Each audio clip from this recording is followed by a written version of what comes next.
প্রশ্ন, তার বিরুদ্ধে ষড়যন্ত্র গোপনে কাজ আরম্ভ হলো। কারা তার বিরুদ্ধে ষড়যন্ত্র করেছিলেন, কেন ষড়যন্ত্র করেছিলেন?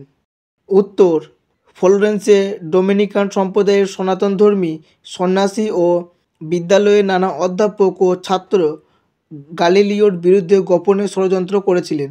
নিজের তৈরি যন্ত্র দূরবীন হল গ্যালিলিওর বিশ্ব সমীক্ষার প্রধান হাতিয়ার।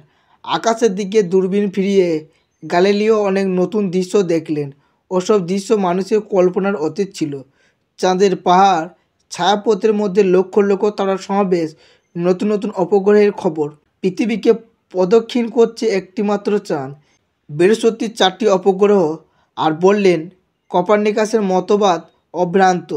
তাছাড়া তার আবিষ্কৃত সত্য সর্বসাধারণের মধ্যে প্রচারের জন্য তিনি বই লিখলেন। সনাতনপন্থীরা তা মেনে নিতে পারলেন না। তাদের ধারণা ও বিশ্বাস গ্যালিলিওর আবিষ্কৃত সত্য অযৌক্তিক ও ধর্মমতের পরিপন্থী। গ্যালিলিওর মত বাইবেলের অনেক লেখার সঙ্গে মেলে না, যা এতকাল ধার্মিক যাজক ও পণ্ডিতেরা শিক্ষা দিয়ে এসেছেন, তা সম্পূর্ণ বিরোধী।